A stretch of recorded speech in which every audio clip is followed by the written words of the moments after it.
आओ आज रायपल्ली मंडली को आसीथिबा समस्त मोर प्रिय भाई और भौणी को मोर ख्रीष्टीय प्रेम नमस्कार।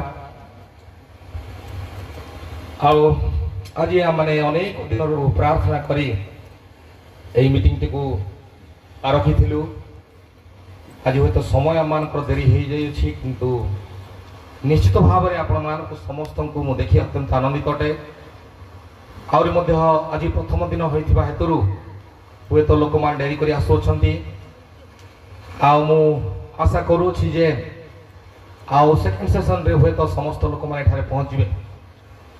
मोर प्रिय भाई भौणी मैंने आम अत्यंत सौभाग्यशाली लोक मैंने टो एठा को जो भाई आसी अच्छी से आपण विश्वास करेंगे कि नहीं यूट्यूब रे तांकर वीडियो देखंतु आउ 10,000 रु ऊर्ध्व लोक मध्य मीटिंग रे बसंती। Praise the Lord. आउ से आम निकट को ए रायपल्ली भाया छोटिया गोटे गाँ को आम निमंत्रण पाई से आसी अच्छी यह निश्चित भाव में देखाए जे से जड़े प्रकृत विश्वासी अटंती। Praise the Lord. आउ प्रभु यीशु ख्रीष्ट जिते पृथ्वी थिले आउ से 5,000 10,000 लोक सामने मीटिंग करथिले पुणी गोरास अंचल को जाई गोटे लोक सांगे मीटिंग करथिले। Praise the Lord. आज आम मान से प्रकार हताश निराश होबार कौन आवश्यकता नहीं। लोक मान को अनेक निमंत्रण हे तो करा जायथिला सारा कंधमाल जिला माने जणाइछु प्राय 100टी मंडली को आम जणाइछु। हे तो अनेक लोक माने रास्ता रे थिबे आउ अनेक लोक माने हे तो आसंता काली आसी बोली चिंता करथिबे। जा भी हो आम माने जति जड़े उपस्थित अटंती आपण माने सेही लोक माने अटंती जो गोटे जो मानकर नाम की माथ्य पुस्तक रे लिखा अछि आत्मा रे दिनहीन लोक माने धन्य काल स्वर्ग राज्य से मानकर। आपण माने निश्चित भाव में से क्षुदित और कृषित लोक माने मुझे विश्वास करुँच आपण मान को निश्चित भाव में यही सभा को स्वागत करे। आउ माने समय मानकर 10टा समय थिला जहाँ कि 1.5 घंटा समय बीतवा को गलानी। वर्तमान आम 11:30 रु वर्तमान प्राय 11:45 रु आम मीटिंग आरंभ करूँ। आउ मोर प्रिय भाई भौणी माने कुआड़े मध्य बाहर को जीवे नहीं बसिकी रहिबे कौन सी भाव में एपट सेपट हेबे नहीं श्रृंखलित भाव में बसिबे। मोर प्रिय भाई भौणी माने आउ केवल यहाँ ही आम जीवन टे वाक्य लिखा जाए मनुष्य केवल रोटी रे बंचिबो नहीं से ईश्वर मुखर निर्गत प्रत्येक वाक्य रे बंचिबो। एथि मोर प्रिय भाई भौणी माने आपण माने सुस्थिर होकर बसंतु मोबाइल सबू स्विच ऑफ किंबा साइलेंट करंतु आउ कौन सी भाव में वाक्य गोटे अंश सुधा मिस करंतु नहीं।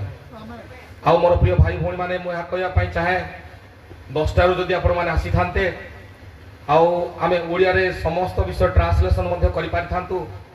वर्तमान एते लेट हैला जे आज्ञा को आमे हिंदी रे ही कहबा को देउछु। Praise the Lord. से अत्यंत सरल हिंदी भाषा रे कहिबे। आजिकाली मु विश्वास करे जे समस्त भाई भौणी माँ बापा हिंदी भाषा बुझंती अति सरल शब्द रे से वाक्य कहती आउ बहुत स्पीड मध्य कहती नहीं अत्यंत जी आम को बुझा निमंत आम शक्ति से भाव में से दिखती आ विश्वास करे आपण माने समस्त ता बुझे। हे तो माँ माने केते जन हिंदी बुझु नथिबे किंतु मोर प्रिय भाई भौणी माने लक्ष्य करंतु से पेंटिकस्ट दिन रे से दिन आउ से शिष्य माने निज भाषा रे कहले जो भाषा रे कहले शुणुथि कल लोक माने निज निज भाषा रे सुनिले। Praise the lord. सेही परमेश्वर आज मध्य ता करि पारंती से बे सुधा ता करंती।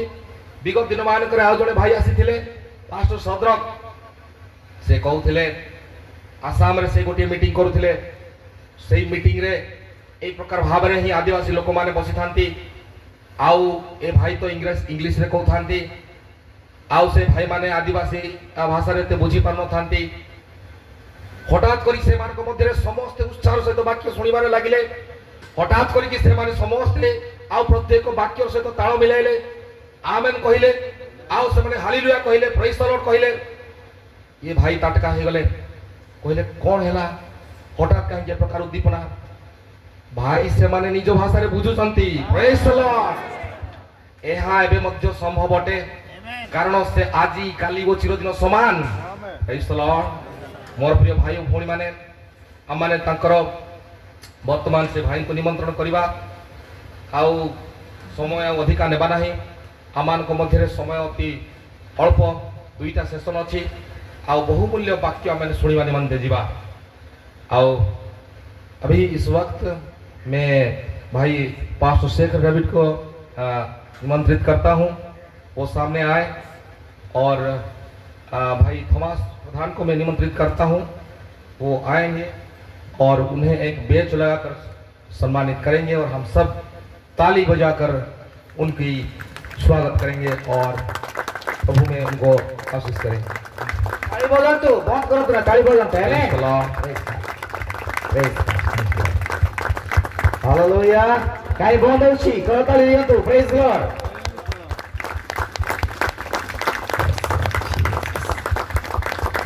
Thank you lord hallelujah glory to God आमेन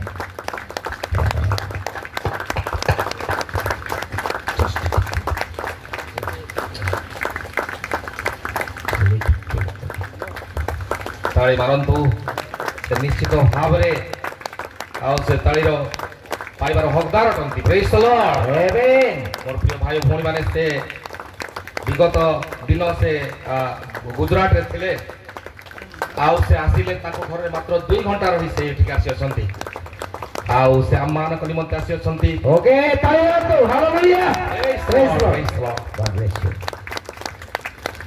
यही समय अभी मैं ये समय भाई शेखर डेविड को देना चाहता हूँ वो अभी सामने आए और हमारे लिए प्रभु का जो वचन है वो हमें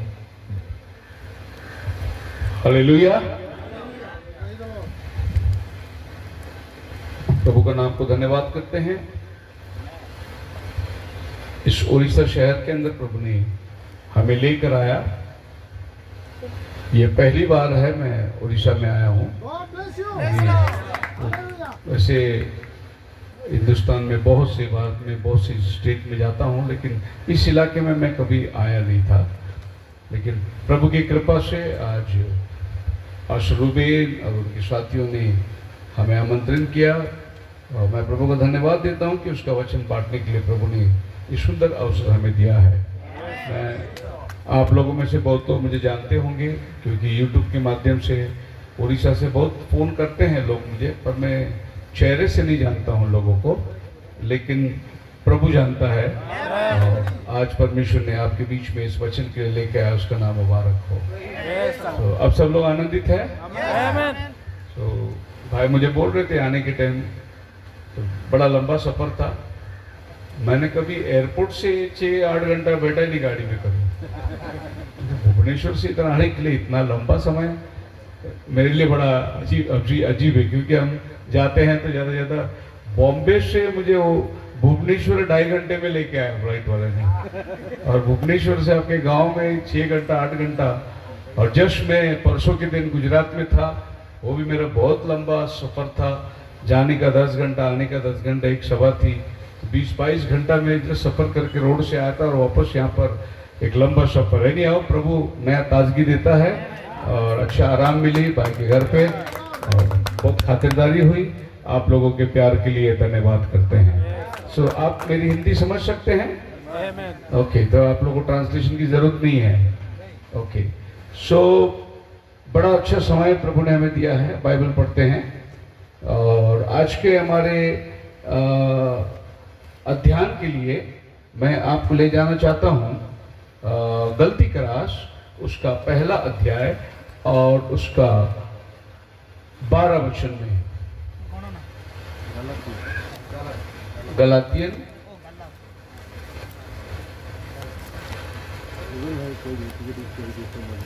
पहला अध्याय उसका 12 वचन।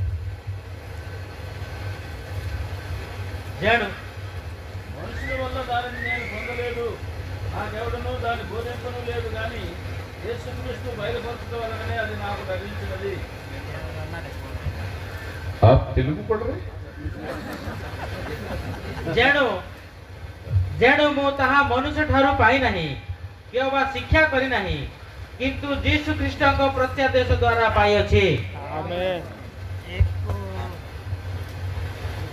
वैसे मैं भी मद्रास का ही हूँ, रहते बॉम्बे में, तो मलयालम तेलुगु ये सब भाषा थोड़ी बहुत समझ में आती है, इन लोगों के साथ में बड़े हुए हैं। और मैं एक्चुअली उड़ीसा में आकर तेलुगु सुन रहा हूँ, बड़ा अच्छा मुझे बॉर्डर इलाका है लगता। प्रभु को धन्यवाद हो। पता नहीं आप लोग को स्क्रीन दिखता होगा कि नहीं करके, क्योंकि उजाला बहुत है इसीलिए।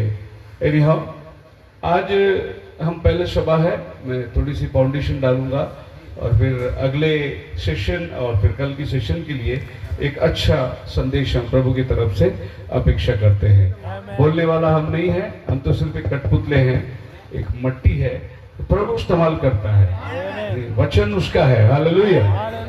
और ये जरूरी नहीं कि मैंने जो भी बोला आपको मानना है, ऐसे जरूरी नहीं है। जो आपको अच्छा लगता है मानो, जो आपको नहीं अच्छा लगता है छोड़ दो उसको, पर नाराज मत हो जाना, दिल में दुखी मत होना। और मैं हूँ इधर, अगले 3 दिन हूँ, आप मुझसे मिल सकते हैं, आप बोल सकते हैं पास्टर जी आप ये बात आप गलत नहीं बताया, आप गलत बोले या आप सही बोले या वचन से बोले, क्योंकि मैं जहाँ प्रचार को जाता हूँ मैं ओपनली लोगों के सामने रह, जो बोला उसको जवाब देने के लिए मैं मजबूर हूँ। मैं खाली स्टेज में प्रचार करके भागने वाला आदमी नहीं है, फिर लोग मिलना नहीं चाहते। स्टेज पर चलो, स्टेज के पीछे से पास्टर आएगा, पीछे से भाग जाएगा, ऐसा आदमी वही है। मैं तुम्हारे सामने रहूंगा, जितना सवाल तुम्हें पूछना है तुम पूछ सकते हैं मेरे साथ में, मैं आपके साथ बैठूंगा, चर्चा करेंगे हम लोग। इसका मतलब ये नहीं कि मैं बहुत ज्ञानी हूँ, मैं प्रभु का बहुत छोटा सेवक हूँ। थोड़ा सा जो ज्ञान प्रभु ने हमें अपने वचनों का दिया है मैं आपके साथ बांटना चाहता हूँ। सो पौल कहता है, neither I received it from man, neither was I taught it, but by the revelation of Jesus Christ। ये बातें मुझे किसी मनुष्य के ओर से नहीं मिला, ना ही मुझे किसी ने सिखाया, ये बात मुझे प्रभु यीशु मसीह की तरफ से मिला है। यह एक प्रकाशन है, इट्स अ रेवलेशन। जो प्रभु के पास से मिलता है वो रेवलेशन है, जो इंसान के पास से मिलता है वो टीचिंग है, शिक्षण है, नॉलेज है। लेकिन विजडम जो है वो प्रभु के पास से आता है। सो नीति वचन में 2 बातें लिखा है, एक विजडम है, एक नॉलेज है। बहुत से लोग बाइबल को नॉलेज से समझते हैं, लेकिन बाइबल को आपको विजडम से समझना है। उसको बोलते हैं ज्ञान और बुद्धि। ज्ञान दुनिया देती है, स्कूल, कॉलेज, यूनिवर्सिटी, ये सब ज्ञान देती है। बुद्धि सिर्फ प्रभु देता है, बुद्धि प्रभु की ओर से आती है। अब ज्ञान और बुद्धि में अंतर क्या है? ज्ञान आपको जो चीज सिखाती है, मान लो ये मोबाइल, ये ज्ञान से बनाया गया है, इसमें तुम प्रभु का वचन भी सुन सकते हो और पिक्चर भी देख सकते हो, यह है ज्ञान। लेकिन बुद्धि में सिर्फ प्रभु का बात होती है, उसमें शैतान का बात कुछ मिलता नहीं है। ज्ञान से हमारे प्रेसिडेंट अब्दुल कलाम साहब अग्नि मिसाइल बनाए। अब मिसाइल क्या काम का है? दूसरे देशों में डालना, आग लगना, वहां अलग जान चली जाएगी, ये ज्ञान है। बुद्धि जान लेगी नहीं, बुद्धि जान देगी। अगर आदमी को बुद्धि होता तो वो मिसाइल नहीं बनाता, खाली ज्ञान है करके उसने बना दिया। तो बाइबल आपको समझना है बुद्धि से है, ज्ञान से नहीं। हवा ने ज्ञान को इस्तेमाल किया, इसीलिए आदम के वाटिका में गिरावट आई। ज्ञान को इस्तेमाल किया, अगर वो बुद्धि को इस्तेमाल करती तो शैतान उनको नहीं भरमा सकता था। आज अक्सर हमारे मसीह लोगों को ज्ञान ने भरमा दिया है, अगर बुद्धि होती तो वचन को वो बराबर समझ पाते हैं, क्योंकि बुद्धि पवित्र आत्मा की ओर से आती है। बोलो हालेलुया। तो मैं आज आपको ले जाना चाहता हूं बहुत आराम से मिस्ट्रीज, भेद की बातें। और भेद जो है वो केवल जब तक रिवील नहीं होता तब तक आपको वो समझेगा नहीं। बाइबल जो है सिखाया नहीं जाता, रिवील होना पड़ता है। मतलब प्रभु आपको प्रकट करेगा तभी आप बाइबल समझ सकते हैं। क्योंकि बाइबल इंसान ने लिखा हुआ किताब नहीं है, ये परमेश्वर ने दिया हुआ वचन है, ये उसके मुख से निकला हुआ एक एक वचन है। बहुत सी बार बाइबल को हम लोग मिसअंडरस्टैंड कर लेते हैं। आप पढ़ सकते हैं मेरे साथ यूहन्ना की किताब, उसका आखिरी अध्याय, द बुक ऑफ जॉन, सुसमाचार, और उसका चैप्टर, लास्ट चैप्टर में आ जाएंगे, जहां प्रभु यीशु मसीह अपने चेलों से विदाई करता है। और चैप्टर 21 के अंदर प्रभु कहता है, अगर मेरे आने तक वो जिंदा रहे तो तुम्हें क्या। 22 वचन, 21 और 22 वचन पढ़े। जॉन चैप्टर 21 वर्स यीशु ताऊ कहिले मोहर आगमन पर्यंत से रहू बोली जदि मु इच्छा करे ताहले सेथिरे तुमरो कोन अछि, तुम्हें मोहर अनुगामी हो। प्रभु ने पीटर को देखकर कहा, तेरा हाथ पैर बांधा जाएगा, जहां तू नहीं जाना चाहता है वहां तुझे लिया जाएगा। यह नहीं प्रभु ने बोला तू कैसा मरेगा, वो प्रभु ने उसको बता दिया। अभी पीटर जॉन को देख के बोलता है, ठीक है प्रभु मैं ऐसा मरेगा, ये कैसा मरेगा वो भी बता दो। हम लोग को ज्यादा दूसरे का प्रॉब्लम ज्यादा रहता है। तेरा हाथ बांधे जाएगा, तू मारा जाएगा, तेरे को भेदा जाएगा। प्रभु ने पतरस का अंत बता दिया। पतरस बोला ये कैसा मरेगा, क्योंकि जॉन यीशु से बहुत नजदीक था। और बाइबल में जॉन के बारे में क्या लिखता है, वो जिससे प्रभु प्यार करता है। आप यहां हाथ रखिए और यूहन्ना की पत्री में 13 अध्याय में आ जाइए, 13 चैप्टर। और 13 अध्याय के अंदर आप पढ़िए, जब भी जॉन का नाम आता है तो बाइबल उसके बारे में क्या कहती है। 23 वचन पढ़िए।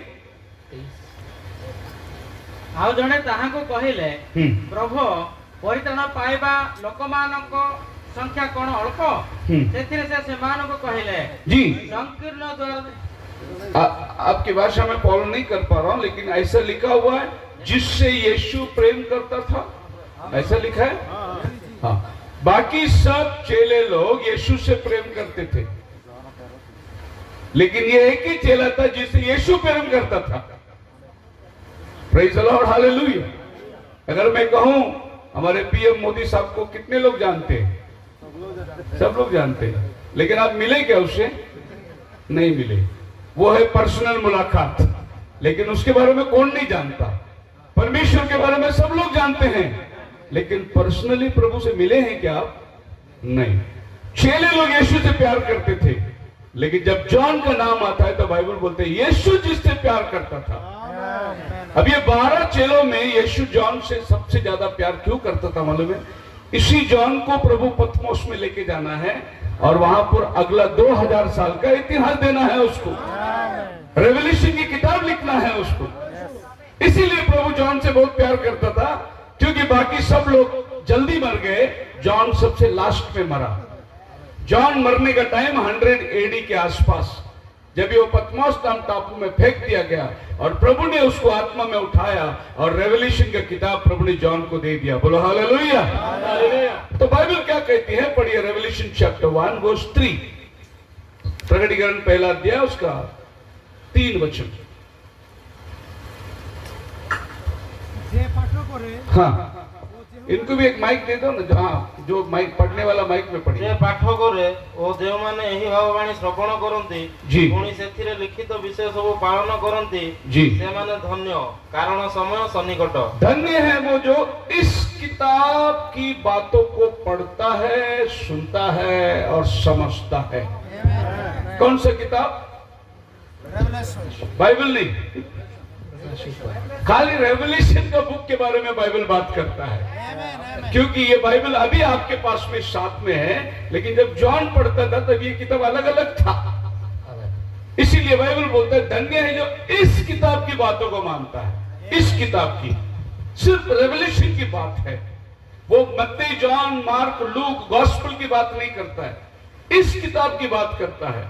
इस किताब का मतलब जो पतमोस में पतरस को पर यूहन्ना को मिला हुआ एक खास बातें, और ये किताब जो पढ़ता है वो धन्य है। इस किताब पर जो मानता है वो धन्य है। इस किताब के अनुसार जो चलता है वो धन्य है। इसका मतलब ये हुआ, एकदम ओपनली मैं कहता हूं, आज दुनियावी कलीसियाओं के अंदर दो किताब बंद है। एक है जेनेसिस की किताब और दूसरा है रेवल्यूशन की किताब। आमेन। ये दो किताब में किधर भी बात नहीं होता। बाकी मत्ते, मार्क, लूक, जॉन में 5-5 लाख लोग के बीच में बात होती रहती है। Yes yes. Praise the Lord. लेकिन रेवल्यूशन के ऊपर बात होती नहीं। क्यों नहीं होती है? ये दो किताब से शैतान सख्त नफरत करता है। उत्पत्ति में वो कैसा गिरावट को लाया वो लिखा है, और रेवल्यूशन में वो कैसा मिटाया जाएगा वो लिखा है। बाकी आप पूरा बाइबल पढ़ो, शैतान कुछ नहीं करेगा आपको, लेकिन आप रेवल्यूशन खोलो, शैतान आपको खोलने नहीं देगा। आमेन। वो वहां गड़बड़ी लाके खड़ा कर देगा, क्योंकि वहां उसके बारे में अंत लिखा हुआ है, और उत्पत्ति में उसकी बिगिनिंग, कैसे वो आया, कैसे मानव को बरकाया। अभी भी हमारे मसीही दुनिया में लोगों को यह नहीं मालूम कि वो कौन सा फल खाया। फल खाने से आंखें खुल गई, फल खाने से पता चला वो नंगा है। ऐसा कोई फल है तो मैं समझता हूं आज एक टोकरी फिल्म इंडस्ट्रीज को बांट देंगे अपन। Praise the Lord. वो जो नंगा नाचते उन लोग एक एक फल खा के आंखें खुल जाएगा, कपड़ा नहीं मालूम पड़ेगा। ऐसा कोई फल नहीं है। और ज्यादा अश्लील कपड़ा आपके शहर में मुझे मालूम नहीं, लेकिन आप बड़े शहरों में जाएंगे और रोमन कैथोलिक चर्च के पास जाके बैठेंगे तो आपको मालूम पड़ेगा कपड़ा कैसा पहन के आते हो लोग। मैं क्रिश्चियन लोग की बात कर रहा हूं, अन्य जाति से मुझे क्या लेना देना है। मैं क्रिश्चियन लोग के बारे में बोलता हूं कि इतना कम कपड़ा पहन के चर्च को आते हो लोग, उनको भी एक टोकरी चर्च के पास बांट देना चाहिए कि अगले संडे पूरा कपड़ा पहन के आए। तो अभी तक यही मालूम नहीं कि फल कौन सा था जिससे आंखें खुलती और पता चला है उनको कि वो नंगे हैं। इसीलिए उत्पत्ति की किताब जो है कोई प्रचार नहीं करता। उत्पत्ति की किताब जो है वो छिपी हुई है, वो मिस्ट्री है। क्यों मिस्ट्री है? क्योंकि ये नॉलेज से नहीं समझेगा, ये रेवलेशन से आपको समझना पड़ता। आप पढ़िए उत्पत्ति की किताब 4वां अध्याय, the book of genesis chapter 4, और आप उसका आदि पुस्तक 4 पर्व उत्पत्ति 4 अध्याय 1 पद 2 पद। 1 और 2। अनंतर आदम अपना भार्या हवांकर सहवास करते से गर्भवती होई कईन अर्थात लाभ नामक गोटे पुत्र प्रसव करी कहिले सदा प्रभु को। यहां लिखा है आदम हव्वा के पास गया और कैन को जन्म दिया, उसके बाद उसके भाई हाबिल को भी जन्म दिया। सो यहां पर 2 बच्चों का जिक्र है, कैन का और हाबिल का। अभी आप इसी में 25 वचन में आ जाइए, 25 पद। 25। एथिउतारु आदम पुनश्च अपनार भार्यांकर सहवास करते से एक पुत्र प्रसव करी। अभी यहां पर दूसरी बार आदम हवा के पास गया। बाइबल, इंग्लिश बाइबल बोलता है एडम न्यू ईव। ये बात पहली बार 4:1 में लिखा है, एडम न्यू ईव। मतलब आदम हवा के पास गया पहला बार, दूसरी बार वो हवा के पास गया तो वहां पर शेत पैदा हुआ। पहला बार गया तो कैन और आबिल पैदा हुआ। मतलब ये हुआ 2 बार आदम हवा के पास गया, बच्चे 3 हुए। इसका मतलब एक जुड़वा होना चाहिए। यही बाइबल कहती है। कैन को जन्म दिया, तुरंत उसके भाई हाबिल को भी जन्मा। हाबिल पैदा होने के टाइम आदम और हवा साथ में नहीं आए। अब ये मिस्ट्री है, पर दुनिया को मालूम ही नहीं कि वो ट्विंस है। लेकिन ट्विंस जो है उत्पत्ति से लेकर आप देखते आइए बाइबल के अंदर ट्विंस, एक को प्रभु लेता है, दूसरे को प्रभु छोड़ता है। ये ट्विंस लोगों के साथ साथ चलती आई है। याकूब और एसाव, पैदा होने के पहले प्रभु ने एसाव को टुकराया, याकूब को चुन लिया। ये तो उसकी चुनावट है। तो ये ट्विंस जो है उत्पत्ति से लेकर आपको आगे आगे मिलते आएगा। ये दोनों आमने सामने हमेशा खड़े रहेंगे एक में के विरुद्ध में। सो ये बाइबल की किताब जो है सब बाइबल कॉलेज में बंद है। जेनेसिस और रेवल्यूशन बाइबल कॉलेज में नहीं सिखाया जाता। बाइबल कॉलेज में आपको क्या सिखाया जाएगा, ये कभी लिखा है, वो टाइम में लोग क्या खाते थे, क्या पहनते थे, वो टाइम कैसा था, ये बाइबल कॉलेज में आपको नॉलेज मिलेगा। कॉलेज में आपको क्या मिलता है, नॉलेज मिलता है। लेकिन आप अगर प्रभु के पास आओगे तो आपको नॉलेज नहीं मिलेगा, आपको प्रभु विजडम देगा जिससे आपको वचन रिवील हो जाएगा। ओके, अभी मैं आपको जॉन जहां हम लोग पढ़े थे 21 में लेके जाता हूं, मिसअंडरस्टैंड कैसे होते हैं हम लोग। जॉन चैप्टर 21 और वहां पर लिखा है कि इसका कैसा होगा मरण। तो प्रभु कहता है अगर मेरे आने तक वो जिंदा रहे तो तुम्हें क्या। यीशु मसीह ने कहा, पढ़िए उसका 16 वचन से पढ़िए। से पुनर्बार द्वितीय थर तांको पचारले, हाँ हे जौनको पुत्र सिमोन, सॉरी 22 वचन 22 पितर तांको देखे जीसु को पचारले, प्रभु यार विषय रे कौन। जीसु तांको कहले, तो प्रभु कहता है कि अगर ये नहीं मरेगा तो तुझे क्या, मेरे आने तक ये जिंदा रहे तुझे क्या। जब पीटर को मालूम पड़ा वो कैसे मरने वाला है तो उसको ये भी मालूम, ये भी कैसे मरने वाला बता। प्रभु बोला जिंदा रहेगा तो तुझे क्या। लेकिन प्रभु ने ऐसा नहीं बोला वो मरेगा नहीं करके। प्रभु ने बोला अगर वो जिंदा रहे तो तुझे क्या। आप समझ में आ गया। अब मिसअंडरस्टैंडिंग अगला वचन में हो गया, नेक्स्ट वचन में मिसअंडरस्टैंड हो गया। क्या मिसअंडरस्टैंड हो गया, पढ़िए 22। जीसु तांको कहले, मोर आगमन पर्यंत से रहु बोली जदि मु इच्छा करे। 23 सेथिरे से शिष्य जे मरिबो नाही, भाई मानक मध्य ई कथा व्यापी गला। ऐसा लोगों के अंदर चल गया कि वो मरने वाला नहीं, पर प्रभु ने ऐसे बोला ही नहीं था। ये लोगों ने सोच लिया कि वो नहीं मरने वाला है। अब इसको बोलते हैं मिसअंडरस्टैंडिंग। मतलब बाइबल पढ़ने के टाइम अगर आप ये ध्यान नहीं दोगे तो आप गलत हो जाओगे और आपको समझेगा नहीं कि आपने क्या पढ़ लिया। सो बाइबल पढ़ने के टाइम इस चीज को बहुत ध्यान देना जरूरी है कि क्या लिखा हुआ है। एक बार नई नई शादी हुई थी और एक लड़की ने अपनी शादी हुई मैत्री को ग्रीटिंग कार्ड भेजा और उसने उसको बधाई दिया। उसने एक वचन लिखा उसमें, और वो वचन लिखा था जॉन चैप्टर 4 वर्स 18 शायद, देखिए। तो ग्रीटिंग कार्ड दूल्हे ने लेके पढ़ लिया। जब दूल्हा लेके पढ़ लिया तो समस्या खड़ी हो गई। क्या समस्या खड़ी हो गई, कारण तुम्हार 5 स्वामी थिले, वर्तमान तुम पाखरे जे अछि प्रॉब्लम तुम्हार स्वामी नुहे, यह सत्य कही अछ। अभी दूल्हा कार्ड लेके बोला सीक्रेट तो दोस्त को ही मालूम रहता है। मतलब तेरा दोस्त ने तेरे को बता दिया कि मेरे पहला 5 पति तेरा हो गया है, अभी का भी मुझे डाइवर्स चाहिए। वो गया पास्टर के पास, कार्ड लेके गया था पास्टर के पास। फिर पास्टर ने कार्ड बोला, देखो पास्टर ये लड़की का 5 शादी हो गया है, ये अभी मेरे को फंसाया इसने, मेरे को अभी का भी डाइवर्स चाहिए। तो पास्टर ने कार्ड देखा और वचन फिर से खोल के पढ़ा, पहला यूहन्ना पत्री 4:18। पहला यूहन्ना 4:18, उसमें क्या लिखा है,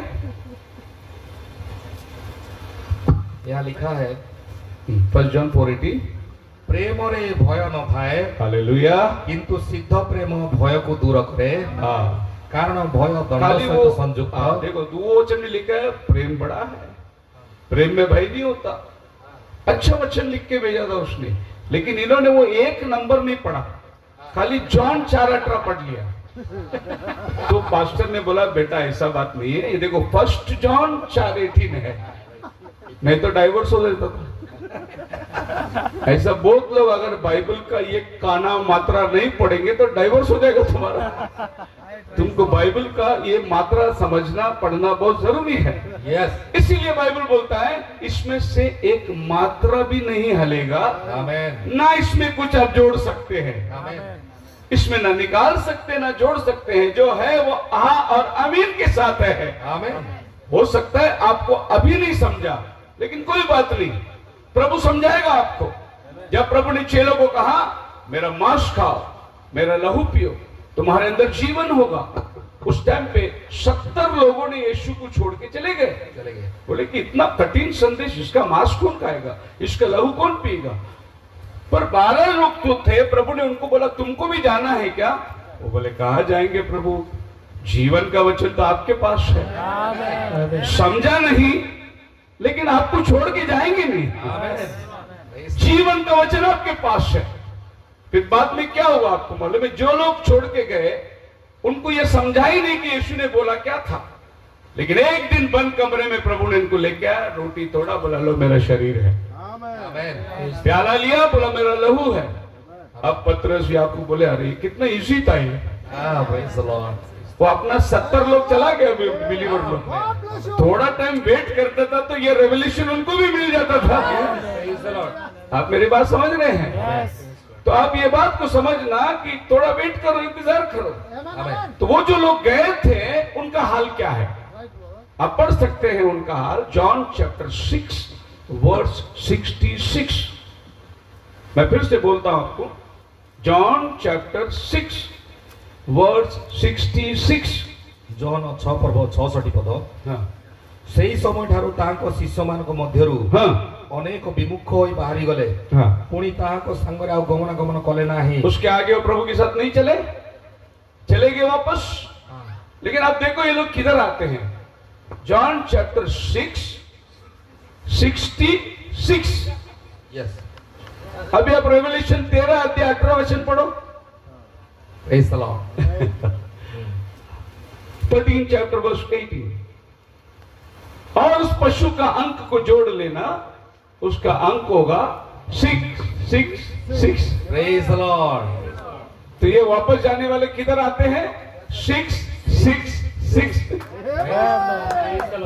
अभी इसमें आपको शंका करने की जरूरत नहीं। अरे क्यों गया? वो जाने वाले लोगों में ही था, वो विश्वास करने वालों में नहीं था, उनका अंक वहां दिया गया। सो ऐसे बहुत सारे वेद की बातें, मिस्टीरियसली चीज है जिसको समझना बहुत जरूरी है। सो मैं आज आपको बहुत सारे मिस्ट्री समझाऊंगा। अगर आज आप सुन के जा रहे हैं तो कल और लोगों को बोलो मिस्ट्री सुनने के लिए आओ। वेद की बातें जो औरों को नहीं दिया गया, वो प्रभु के अपने चुने हुओं को दिया गया है। The mysteries of the Bible. So हम पढ़ेंगे, वचन में आगे जाएंगे। आज का संदेश का शीर्षक में लेना चाहता हूं, द पावर ऑफ रेवल्यूशन। प्रकाशन की सामर्थ्य क्या है? What is the power of revolution? अगर आपके पास रेवल्यूशन नहीं है तो आपके पास पावर नहीं है, क्योंकि रेवल्यूशन आपको पावर देती है, सामर्थ्य देती है। सो इस संदेश के शीर्षक को लेकर John chapter 1 Revelation chapter 1 verse 1 में जॉन क्या कहता है और वो देवदूत ने जॉन को आकर क्या बताया? The revelation of Jesus Christ which God gave unto him. The book of Revelation is the revelation of Jesus Christ. यीशु मसीह का प्रकाशन यूहन्ना को लाकर दिया गया। यीशु मसीह का क्या प्रकाशन है? 33.5 साल वो उनके साथ घूमा फिरा, 3.5 साल सेवा किया। अब एक नया प्रकाशन जॉन को दिया जा रहा है, यीशु मसीह का प्रकाशन। अभी इस बात को ध्यान से सुनिए, क्या लिखा है? The revolution of Jesus Christ. पढ़िए। यीशु ख्रीष्टଙ୍କ ପ୍ରକାଶିତ ବାକ୍ୟ हाँ ଅବିଳମ୍ବେ ଯାହା ଯାହା ଅବଶ୍ୟ ଘଟିବ, हाँ ସେହି ସବୁ ସେ ଯେପରି ଆପଣ ଦାସମାନଙ୍କୁ ଜଣାନ୍ତି, जी ଏଥିପାଇଁ ଈଶ୍ୱର ଏହା ତାହାଙ୍କ ନିକଟରେ ସମର୍ପଣ କଲେ। जी। ଆଉ ସେ ଆପଣ ଦୂତ ପ୍ରେରଣ କରି ନିଜ ଦାସ ଯୋହନଙ୍କୁ ଏହା ଜ୍ଞାତ କରାଇଲେ। अभी यहां पर मैं जिलंडा हमने पढ़ के चला गया, लेकिन उसमें जो वाक्य छिपा हुआ है वो मैं आपको बताना चाहता हूं। कोई आ जाओ, 2 जन इधर पास भी खड़े हो जाओ। हाँ 2 लड़के लो आओ। देखो यहां क्या लिखा हुआ है।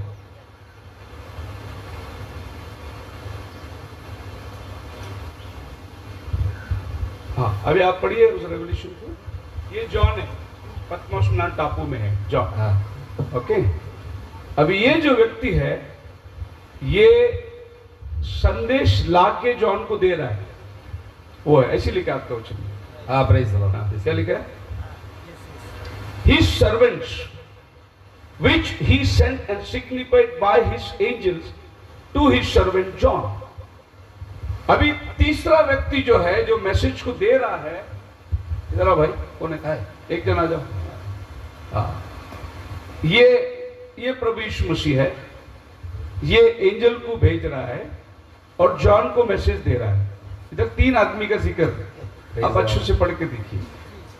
यीशु मसीह का प्रकाशन जिसको उसने दिया, इस आदमी को भेजा उसको देने के लिए। Amen, amen. इसको तो सब लोग पहचानते हैं अपन, हाँ, इसको भी सब लोग पहचानते हैं। हाँ, right, right. और इसको पहचानने का कौन है? Praise the Lord. Amen, amen. Hallelujah. Hallelujah. वो तो जॉन है, पतमोस नाम टापू में बैठा है। जी। यीशु मसीह रेवलेशन दिया है, लेकिन ये इधर से इधर रेवलेशन लाने वाला कौन है? अभी इसको देखने का आपको, आप देखो रेवलेशन चैप्टर 19 और आप देखिए वहां पर एक बात होती है, I saw the haven open, और मैं उसके पैर पर गिर गया। 10 वचन, 10वां भजन। 19 का 10। 19 पद, प्रकाशित वाक्य 19:10। हाँ तहिरे मु ताहाको प्रणाम करिबा निमंते हाँ। ताहाको पाद तळे उबुड़ हेली, सेतिरे से मते कहिले सावधान। तो यहाँ क्या लिखा हुआ है? इसने इसको बताया, दुल्हन चर्च जा रहा है, रैप्चर हो रहा है, शादी है, दूल्हा दुल्हन तैयार है, ये सब देख लिया। तो जॉन ने चर्च को देखा जो ब्राइड बन के जा रही है, तो ये क्या किया? इसका पैर में गिर गया नीचे, नमन किया। हाँ, क्या बात बताया आपने? बैठना नीचे। क्या बात बताया? अभी ये क्या बोलते हो उसको? सेतिरे से मते कहिले सावधान, हाँ, यह करो नहीं। उठाओ उसको। हाँ, ये उसको बोलता है, मैं भी तेरा जैसा एक इंसान है। आमेन, तो मेरा पैर में क्यों पड़ता है तू? आमेन, इसका मतलब इधर से उधर संदेश लाने वाला भी एक इंसान ही है। आमेन। क्या आपका बाइबल में एंजल लिखा है? हाँ, हाँ, एंजल नहीं है वो, आमेन। मैसेंजर। एंजल का मतलब messenger. Yes, yes, Praise the Lord. praise the Lord, praise अभी the Lord. आपने यीशु को पहचान लिया, इसको पहचान लिया, लेकिन ये कौन है अभी तक दुनिया को मालूम नहीं। आमेन, praise the Lord, praise the Lord. आई बात समझ में? इसको बोलते हैं मिस्ट्री खोलना है हमको। आमेन, आमेन, praise the Lord. तो मैं बताऊंगा आपको वो आदमी कौन है। एक बार नहीं 2 बार उसका पैर पे गिर गया। पढ़िए 22वां अध्याय में भी वो उसके पैर पे गिर गया। 22 अध्याय। और वो बोलते हैं कि उठ, मैं 8-9 वचन पढ़िए, 8 और 9 वचन पढ़िए। मु जोयं सोहन जोहन स्वयं এই সমস্ত শ্রবণ কলি দর্শন কলি শ্রবণ ও দর্শন করিবা পরে ଯେଉଁ ଦୂତ ମତେ এই সমস্ত দর্শନ କରାଇଲେ ମୁଁ ତାହାଙ୍କ ପାଦ ତଳେ ପ୍ରଣାମ କରିବା ନିମନ୍ତେ ଉବୁଡ଼ ହେଲି। भविष्यद्वक्ता की आत्मा, और ये व्यक्ति जो है एक भविष्यद्वक्ता है, एक प्रॉफिट है वो। आमेन, प्रॉफिट डिसाइपल को वचन दे रहा है, आमेन। और डिसाइपल सोचता है कि प्रॉफिट बहुत बड़ा है, उसका पैर में गिर रहा है। हाँ। आज बहुत लोग प्रॉफिट लोग का पैर में गिरते हैं, हाँ, हाँ, लेकिन प्रॉफिट लोग का पैर में हमें नहीं गिरना है, Praise हमें the Lord. सिर्फ प्रॉफिट का मैसेज लेना है। Yes, आमेन, हालेलुया, हालेलुया, उसका फोटो रख के पूजा नहीं करना है उसका। आमेन। उसने जो संदेश दिया वो संदेश आपके लिए इंपॉर्टेंट है। यस, आमेन। 2 दोस्त लोग थे और बाहर विदेश में दुबई में काम करते थे। तो एक दोस्त ने दूसरे दोस्त को अपना प्रेम का बारे में बताया। बोला मैं 8 दिन में एक लेटर लिखता हूं मेरे वाइफ को, मैं मेरा वाइफ से बहुत प्यार करता हूं। कितना दिन में? 8 दिन में। 8 दिन में एक लेटर लिखता हूं। वो दोस्त ने बोला अरे तो 8 दिन में लिखता है, मैं डेली लेटर लिखता था, डेली लेटर लिखता था वाइफ को इंडिया में। तो बोला अच्छा, फिर तो मेरे से ज्यादा प्यार करता है। प्यार करता था, लेकिन मेरा औरत पोस्टमैन के साथ भाग गया। क्या हो गया? पोस्टमैन के साथ भाग गया। अभी पोस्टमैन रोज आ रहा है घर पे, उनका लव हो गया। हस्बैंड खाली उधर से खाली चिट्ठी लिखते भेजा था। ऐसा हमारे बहुत मैसेज वालों को पोस्टमैन के साथ प्यार हो गया। एक्चुअली पोस्टमैन इंपॉर्टेंट नहीं है, वो जो लेटर लाया ना वो लेटर इंपॉर्टेंट है, मैसेज इंपॉर्टेंट है अपने को। लेकिन लोग पोस्टमैन के साथ में प्यार में गिर गया और मैसेज क्या है उसमें से भटक गए। शायद मैं कुछ कुछ लिंक आपको छोड़ रहा हूं जिससे आपको समझ में आएगा कि आज की जो गड़बड़ी है वो क्या है गड़बड़ी। आमेन आमेन। बोलो hallelujah. Hallelujah. So revelation of Jesus Christ it means unveiling of that which is previously hidden. जो चीज पहले छिपी हुई थी उसका प्रकट होना उसी को रेवलेशन कहते हैं। सो कुछ बातें जो है जो प्रभु ने रिवील नहीं किया, कुछ बातें उसने अपने समय में कह दिया, कुछ बातें उसने आने वाले समय के बारे में कहा। तो जो बातें उसने अपने समय में कह दिया वो तो लोग समझ गए, लेकिन आने वाली बात उनको समझ में नहीं आई। अक्सर क्या होता है, हर आदमी आज ये सोचता है कि कल क्या होने वाला है, कल क्या होने वाला है, उसके बाद में खोज रहा है और कल क्या हुआ था उसका भी ज्ञान है उसको। कल क्या हुआ था उसका भी ज्ञान है, कल क्या होने वाला है उसको ढूंढ रहा है, लेकिन जो हो रहा है वो नहीं समझ में आ रहा है उसको। यही प्रभु यीशु के साथ में था। सबको मालूम था इमानुएल आने वाला है, एक कुंवारी गर्भवती होने वाली है, वो पुत्र जन्म देगी, वो हमारा मसीहा होगा, सबको मालूम था। और ये भी मालूम है कि मसीहा आके क्रूस पर चढ़ेगा, बलिदान होगा, जो कुछ होगा वो भी मालूम है कि मसीहा आकर हमारे लिए बलिदान होगा, लेकिन मसीहा सामने खड़ा था वो पहचानने में नहीं आया उनको। यीशु मसीह उनके सामने खड़ा है, यीशु को नहीं पहचान रहा है। वो औरत क्या बोली, समारी औरत कुएं के पास, हमें मालूम है भविष्यवक्ता आएगा, वो हमारे सब दिल की बात बताएगा, मालूम है। तो यीशु ने बोला तेरे से जो बात कर रहा है वो वही है। उसको आने वाला भविष्यवक्ता मालूम है, लेकिन जो उसके सामने बैठा है वो उसको नहीं समझ में आ रहा है। और उसको पीछे भी मालूम है, बोलते ये बावड़ी हमारा बाप याकूब ने खोदा हुआ बावड़ी है। और फिर यरूशलेम जाके नमन करने के लिए क्यों यहूदी लोग बोलते हैं, ये बावड़ी का इतिहास मालूम है और उसका अगला इतिहास मालूम है, मसीह आने वाला है, लेकिन उसके साथ जो बैठ के बात कर रहा है वो उसको नहीं समझ में आ रहा है कि ये कौन है। हालेलुया। सो मैसेज में आने के लिए आपको एक एक स्टेप जो है आगे बढ़ते आना चाहिए। पढ़िए यूहन्ना की किताब 4 अध्याय में आ जाएंगे। ये औरत कैसे यीशु मसीह के नजदीक गई और इसको करीबी से देखेंगे। अगर आपका पास पेन पेंसिल है तो आप मार्किंग भी कर सकते हैं ताकि आपको समझ में आएगा कि आज आपने क्या सीखा।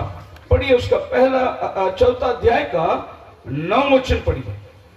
ସେଥିରେ ସମୀରଣୀୟ ସ୍ତ୍ରୀ ତାଙ୍କୁ କହିଲା, हाँ ଆପଣ ଜଣେ ଯିହୁଦୀ ହୋଇ କିପରି ସମୀରଣୀୟ ସ୍ତ୍ରୀ ଯେ ମୋ ହାତରୁ ପିଇବାକୁ ମାଗୁଅଛନ୍ତି। क्या हुआ, जब यीशु मसीह उससे बात कर रहा है तो वो औरत कहती है सर आप यहूदी है, यहूदी आपका और सामरी का क्या संबंध है, आप हमारे से पानी कैसे मांगते हैं। तो पहले उसने यीशु को यहूदी बोला, फिर यीशु मसीह ने उसको बोला अगर मैं जो पानी देगा वो तू पिएगी तो तेरे जीवन में फिर कभी प्यास नहीं लगेगा। आमेन। वो औरत आगे बढ़ के आती है 11 वचन में। ସେହି ସ୍ତ୍ରୀ ଲୋକ ତାହାକୁ କହିଲା, ମହାଶୟ ଜଳ କାଢିବା ନିମନ୍ତେ ଆପଣ ନିକଟରେ अभी यहाँ इंग्लिश में लिखा है सर, क्या लिखा है, पहला बोला यहूदी, अभी क्या बोल रहा है वो सर, मतलब अभी रिस्पेक्ट आ गया उसको। पहला बोला जात पात, यहूदी जात सामरी जात, अभी रिस्पेक्ट सर, सर मतलब गुरुजी। अभी यीशु मसीह ने उसको बोला जा तेरा पति को लेके आ। तो मेरा कोई पति नहीं, प्रभु ने बोला 5 हो चुका है। फिर वो प्रभु को क्या बोलती है, आगे आप पढ़िए उसको 19 वचन में। ସ୍ତ୍ରୀ ଲୋକଟି ତାଙ୍କୁ କହିଲା, ମହାଶୟ हालेलुया। ଆପଣ ଯେ ଭାବ ଆଦି। तीसरा बात तो यीशु को क्या बोलती है, आप तो प्रॉफिट है। देखो प्रभु एक एक स्टेप रेवल्यूशन खोल रहा है, वो एक एक स्टेप प्रभु के नजदीक आ रही है। पहला बोला आप यहूदी, दूसरा बोला आप सर, तीसरा बोला आप प्रॉफिट है। अभी चौथा उसने क्या बोला, आगे देखिए आप 25 वचन। ସ୍ତ୍ରୀ ଲୋକଟି ତାଙ୍କୁ କହିଲା, ମସିହା ଯାହାକୁ ଖ୍ରୀଷ୍ଟ କହନ୍ତି ସେ ଆସୁଛନ୍ତି ବୋଲି ମୁଁ ଜାଣେ। अभी प्रभु ने उसको असली बता दिया। आमेन। वो बोला हाँ हम जानते हैं हमारा मसीह आएगा। अरे जो तेरे से बात कर रहा है वो मसीहा ही है। आमेन। फिर वो औरत ने गड़ा छोड़कर गांव में जाकर सबको बताया मुझे मसीहा मिल गया है। आमेन। सबसे पहले किसके घर में गई रही हो? रेवरेंड के घर में गई रहेगी, बेल दबाए रहेगी, हमें मसीहा मिल गया। रेवरेंड बोला रहेगा गेट आउट, बेबिचारी औरत। हम लोग पादरी साहब लोग, बेटा हमको मसीह नहीं मिला, तेरे को मसीह मिल गया। उसकी इज्जत क्या थी समाज के अंदर? वो बावड़ी में पानी भरने को ऐसे टाइम पे आना था दोपहर को, जब गांव वाले कोई नहीं आते। सुबह और शाम अच्छी औरत लोग पानी भरते, दोपहर का टाइम पे ऐसे गंदे औरत लोग पानी भरने को आते। तो ये औरत गंदी औरत थी, लेकिन ये औरत के पास में संदेश प्योर था। वैसा हम गंदे हो सकते हैं, लेकिन हमारा पास संदेश जो है वो प्योर होना चाहिए। लोग बोलेंगे तुम क्या हमें समझा रहे, हमें मालूम है तुम कौन है, कोई भी हो, लेकिन संदेश हमारे पास क्या है? प्योर संदेश है। हालेलुया। सो रेवलेशन जो है, हिडन बातों को खोलना, यही प्रकाशन है। द इंस्पायर्ड बाइबल, 2 तिमोथियस चैप्टर 3 वर्स 16 और 17 अगर आप पढ़ोगे तो बाइबल कहती है all the scriptures is given by the inspiration of God. हर एक पवित्र शास्त्र का वचन प्रभु की ओर से प्रकट हुआ है और प्रॉफिटेबल फॉर डॉक्ट्रिन, वो हमारे लिए प्रॉफिटेबल है। दूसरा रिप्रूफ है, तीसरा करेक्शन है, चौथा इंस्ट्रक्शन है, पांचवा राइचियसनेस है। क्या क्या चीजें वो जो वचन प्रभु ने भेजा पवित्र आत्मा के द्वारा, वो आपको फायदेमंद है, वो आपको क्या बोलते प्रॉफिटेबल है, डॉक्ट्रिन है, रिप्रूफ है, करेक्शन है, इंस्ट्रक्शन है, राइचियसनेस है। अगर वचन को आप इस ढंग से नहीं लोगे तो फिर आपके जीवन में कोई करेक्शन नहीं आएगा। वचन करेक्शन के लिए आता है, वचन आपको सिखाता है, आपको रिप्रूफ करके देता है, आपको धर्मी बनाता है। तो ये वचन पवित्र आत्मा की प्रेरणा से लिखी गई है। किस लिए? दैट मैन ऑफ गॉड में become perfect, thoroughly furnished in all good works, ताकि परमेश्वर का जन जो है वो सिद्ध बनता जाए। So the book of Revelation is the book of mysteries. यहां पर सब चिन्हों की किताब है, अलग अलग। कभी तो समुद्र से एक जानवर निकल के आ जाता है, कभी धरती से एक जानवर निकल के आ जाता है, कभी आसमान से एक भयंकर दूत नीचे उतर के आता है। ऐसे सब चिन्हों के अंदर लिखा हुआ किताब है, लेकिन हर साइन के पीछे एक रेवलेशन है। सो रेवलेशन का बुक जो है द बुक ऑफ साइन माना जाता है। अगर आप यूं पढ़ते जाओगे तो आप न्यूज़पेपर पढ़ने की जैसे पढ़ के जाओगे, आपको कुछ समझेगा नहीं। तो रेवलेशन का बुक पढ़ने के लिए आपको रिवील होना बहुत जरूरी है। हालेलुया। आपको मालूम है सवेरे सवेरे उठ के बाइबल पढ़ने की आदत रहती है किसको? हाँ, अभी तो टाइम नहीं है, ड्यूटी भागना है, तो फिर वो कैलेंडर में जो आज का वचन है वही पढ़ के जाते हैं। आज का वचन कैलेंडर में एक वचन पढ़ के जाते हैं, बाइबल पढ़ने को टाइम नहीं। तो ऐसे ही एक आदमी बाइबल खोल के पढ़ा, उसको वचन मिला और यहूदा ने जाके फांसी लिया और मर गया। तो आदमी बोला अरे आज सुबह सुबह कैसा वचन मिला, फांसी लेके मरने वाला वचन। तो उसने बाइबल बंद किया, बोला प्रभु अच्छा वचन मिलना है, आज मेरा दिन अच्छा जाना चाहिए। तो उसने बाइबल खोला, उसको वो वचन मिला, जा तू भी ऐसा ही कर। बोला आज का दिन बहुत खराब है। तो हर चीज 3 बार होता है। तो उसने तीसरी बार बाइबल पढ़ा और खोला, बोला कि प्रभु अच्छा वचन मिलना चाहिए, उठ अब क्यों देर करता है। बाइबल ही नहीं मांगता मेरे को। सो ऐसा अगर बाइबल पढ़ोगे तो क्या होगा तुम्हारा? बाइबल ऐसा पढ़ना है कि खुदावन आज तुमसे बात करता है। yes. हम लोग बहुत सी बार खुदा से प्रार्थना करते हैं, लेकिन खुदा हमसे बोलने के पहले हम उठना आमीन बोल के चले जाते हैं।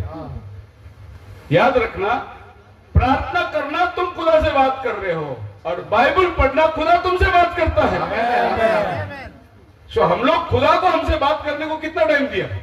हमने बहुत बोल दिया, प्रभु मेरा बेटी का शादी हो, मेरे को नया घर मांगता है, मेरे को लॉटरी लगने दे, मेरे को नौकरी मिलने दे, हमने बहुत बोल दिया। अभी उसको भी तो टाइम दो बोलने के लिए। राइट। वो कैसे बोलेगा? बाइबल खोलो, वो आपसे बात करना शुरू कर देता है। ये परमेश्वर का वचन है। यस। लोग सोचते हैं, मेरे को नहीं मालूम, लोग बोल देते, बड़ा आसानी से बोलते हैं। मैं अभी ट्रेन में आ रहा था, प्रभु ने बताया, ऐसे नहीं बताता प्रभु,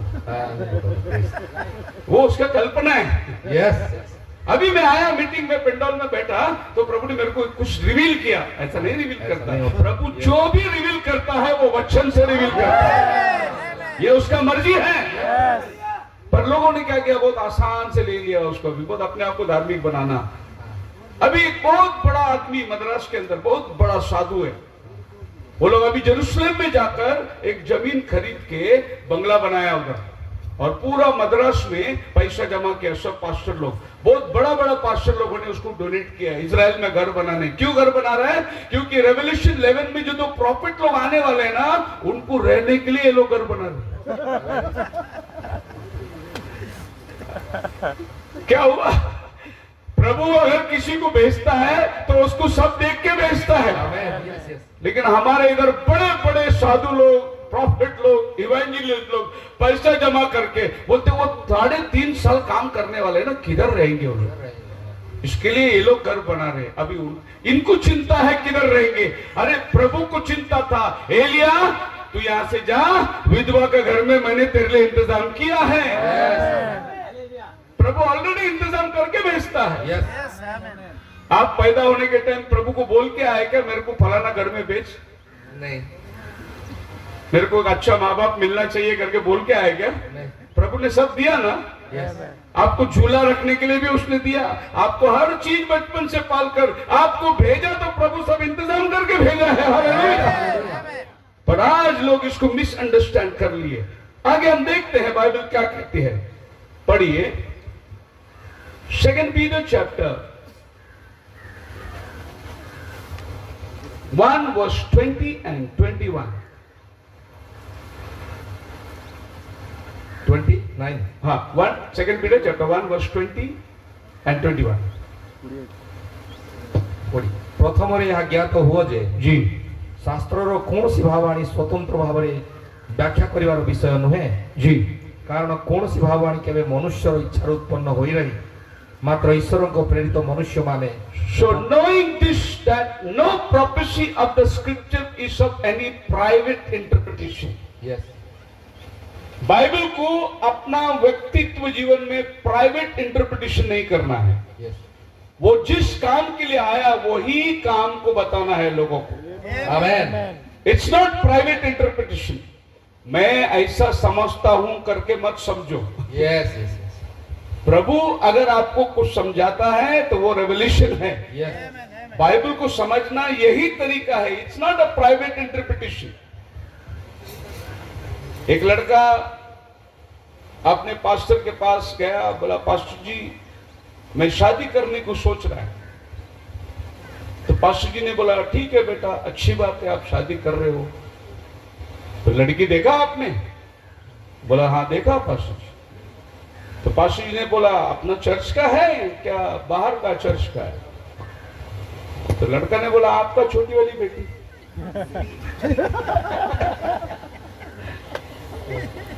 पास्टर बोला बेटा मैं शादी करके पछता रहा हूं, सेवा नहीं करने को हो रहा है। तो आप समझ में आ रही है? फिर उसने पास्टर को बोला ऐसा लिखा है ना बाइबल में, पौल बोलता है क्या मुझे अधिकार नहीं कि किसी बहन को शादी करूं? हाँ। इसको बोलते हैं प्राइवेट इंटरप्रिटेशन। हाँ। राइट। एक वचन पढ़ना, उसको अपने लाइफ में लेकर अपना काम बजाना, तो प्राइवेट इंटरप्रिटेशन नहीं है बाइबल। यस। बाइबल परमेश्वर का वचन अनुवाद होता है, उसकी मर्जी को आप जानना बहुत जरूरी है।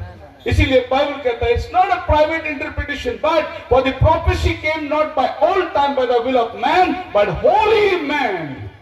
पवित्र लोग आत्मा में भर के उन्होंने लिखा है। ये आदमी अपने स्वयं बुद्धि से लिखा हुआ वचन नहीं है। अब वजन से 22 अध्याय पढ़ोगे तो क्या मिलता है आपको? वो क्रूस पर लटकाया जाने का सारा दृश्य डेविड बता रहा है। वो सर हिलाया है, वो कहे हे मेरे हे पिता तूने क्यों छोड़ दिया? लोग उसके ऊपर थूके, ये सब बातें साम्स 22 में आप पढ़ सकते हैं, जो जो यीशु के साथ क्रूस में हुआ था। अभी यीशु मसीह के धरती में आने के 1000 साल पहले डेविड ने लिखा वो वचन। कैसे लिखा उसने?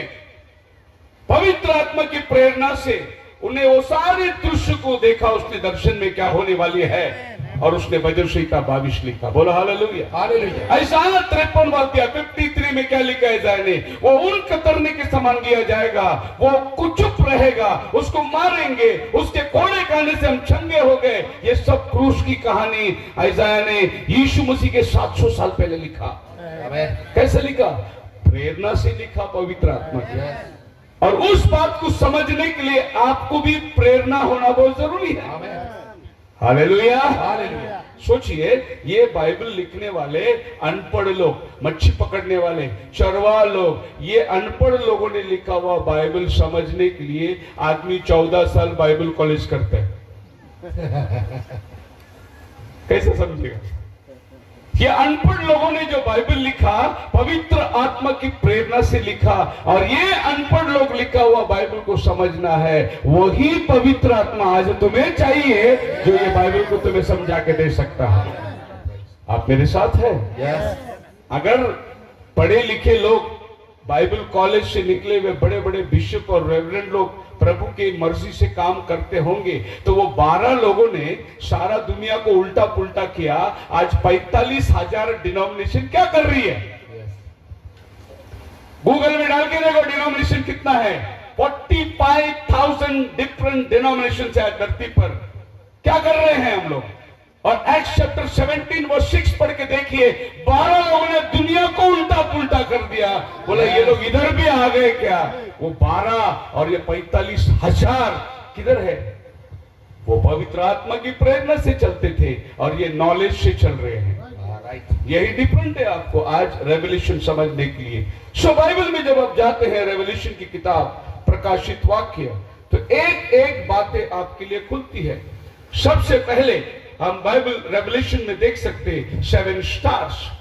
फिर आप 4थे अध्याय में आ जाओगे, 7 बीस्ट है। फिर आप 8 और 9 अध्याय में आ जाओगे, 7 ट्रम्पेट्स है। उसके बाद में 7 शील्ड्स है 6वें अध्याय के अंदर। उसके बाद 24 एल्डर्स सिंहासन के इर्द गिर्द बैठे हुए हैं। उसके बाद 10वां अध्याय में 7 थंडर्स है। फिर आप जाओगे 6th चैप्टर में तो 4 घोड़े आते हैं। फिर आप जाओगे 15 अध्याय में तो 4 कटोरा आता है।